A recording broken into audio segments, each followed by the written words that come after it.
Narito tayo ngayon upang matunghayan ang talaga namang nag-iinit at talagang napaka-latest na issue ni Ate Erica. Sa pagpapatuloy ng ating istorya, pangit daw talaga ang ugali na ipinakita ni Ate Erica pati na rin ang kanyang ate na si Sheila May. Sabi pa nga ni Kalingap Val ay magaspang daw ang uri ng ganong ugali na dapat hindi tinataglay ng mga apo dahil lalo na ang kanilang lolo at lola ang nagpalaki at nag-aruga sa kanila. Kaya nga daw kung sino nga daw dapat ang una nilang pasisalamatan at gantihan ng mabuting loob, ito daw ang kanilang lolo at lola. Dahil ito daw ang mga tao na nag-aruga sa kanila. Saka kay Rowin. Ngayon wala na. Wala na. Sige lang nga, Prabba, di na kayo binablog. Ay, di na. Si Ruel, gano'n, di wala na rin si Ruel. Wala na din po. Nag-vlog. Wala na din po. Okay. Tapos alam natin yung totohanan, yung kwento po. Kasi pangit naman yung basta ka lang, dadali. Mahirap. Mahirap man yun. So mula na rin po sa kanila, kung sino po itong dalawang ito na apo nila po na sabi nga ni tatay, ng ugali. Tawag yun ni magaspang ang ugali. Maganda yung gano'n. Pangit yan. Dapat yung utang na loob saka bumahal sa lolo't lolay na doon dapat. Ano kung wala ng pera tayo, babalik dito? Ay, nila na. Hindi ko natanggapin dito. At yan yung kailan pa.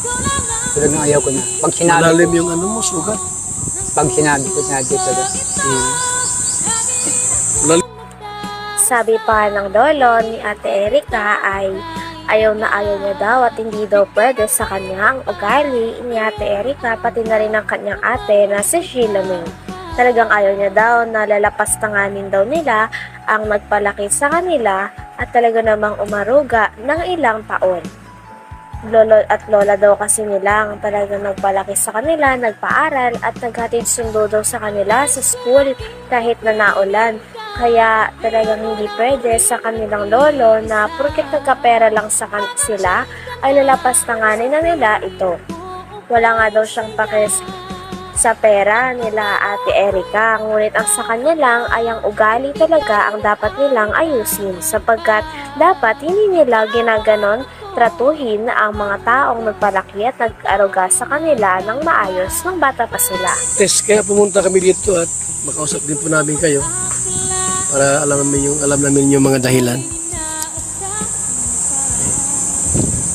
Salamat po para Yamutay at nalaman ninyo para minsan makadaan. para malinis yung ginagawa nilang kasinungalingan sa amin.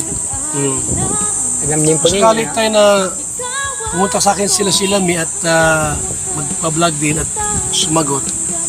Oo. Ay, hindi po yung sasagot sa akin.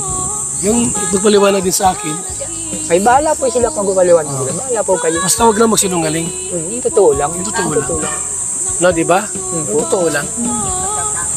Yung totoo lang gawin nila. Pero pag Si lolo na nga niya pinaharap kasi hindi sila makaharap sa kalasay sir. Wala silang paghiharap. Kasi wala naman silang ibabato pa kung anong kasinungaling ang gagawin nila eh. So, yan po mga kalingap, paliwanag po na mula po sa kanila. Yung kwento po hindi mula sa akin yan, mula kina Lulo. Kwento pa nga ng lolo ni Ate Erica ay talagang lalo pang sumama ang kanyang loob sapagkat nung nasa ospital daw sila nung bagong taon dahil may sakit nga ang kanilang lola, ay pagdating nila sa bahay at pag-uwi nila ay wala na daw tao sa kanilang bahay at parang napakadilim na. Talagang hindi daw nagpaalam si Ate Erica pati na rin ang ate niya na si Sheila May na alis na o bubukod na sila sa bago nilang bahay. Wala talaga silang paalam o pasabi sa mga tao na nag-araga sa kanila at kumupkup sa kanila ng ilang taon. Kaya naman napakalaki nga ng galit ng lolo nila sa kanilang dalawa dahil nagawa daw nilang lapastanganin ng mga tao na nag-alaga sa kanila at nag-aruga. Bato pa kung anong kasinungaling ang gagawin nila eh. So, Yan po mga kalingap, paliwanag po na mula po sa kanila. Yung kwento po hindi mula sa akin yan. Mula kina Lulo at tita niya po mga kalingap. So, paliwanag po sa atin na kung bakit po binawi ni June 8 yung pera po sana pampabahay po nila. Kasi gusto nila yung masulo. Sila ang mga budget. Tapos meron pang pamimira na nalaman din po natin. Alam mo mga kalingap, bilang isang charity vlogger po, yung aming pagtulong po ay estima tayo. Hindi yung ubos-ubos biyaya, bukas na katunganga. Hindi tayo ganun mga kalingap. Salamat po sa ating lahat. Pas, masarang bigas, isang lang. Bigas. Kwento pa ng lolo ni Ate Erika ay hindi daw totoo talaga na nakakatanggap pa sila ng sustento galing kay Ate Erika. Dahil ang huli nga daw nilang natatanggap ng mga pera ay nung binavlog pa sila ni Kalingap Rab at ni Kalingap Roel. Ngunit ngayon ay mali daw talaga ang pinapakalat nila na nagsusustento pa din daw si Ate Erika at ang kanyang kapatid o ate na si Sheila May. Kaya nga daw masama din daw ang loob ng pamilya nila kay Ate Erika dahil nagagawa nilang magsinungaling para maging maganda ang image nila sa mga tao. Naghahambog sila. Pagka ako'y tayo ay sa aking mga project ng bahay, kung sakaling matapos na, okay lang ba na ako lang pagawa ng bahay mo, kung sakali? Ay, bahala po kayo. Ako naman may sariling karpintero kung para maayos yung bahay ninyo Ha? Salamat Ate, po. ano mo? Ay, Sige na. salamat po. Ate, sige na. Hadlo ka sila. Ano ba kailangan mo sa kanila? Bago na. Salamat po, Kuya Bal. Yan. Salamat po sa inyo. Sa lahat na grupo ninyo. Ako magkampi mo tayo, ha? Ayun po. Ha? Salamat po. Kasi senior citizen kayo, dapat malmali ang senior citizen. Ayun po. Isa pa rito. Tay, Opo. ako kausap po dito, walang sino. Ako kausap po rito. Salamat po, Kuya Bal. Ang senior, mamahalin ko yan. Salamat po, Kuya Bal, ha. Oo. Salamat sa tulong ninyo. Ako kakampi mo tayo. Grabe at napakabuti nga ng loob ni Kalingap Val Santos Matubang dahil tinulungan niya ang lolo at lola na iniwan ni Ate Erika at ni Sheila May.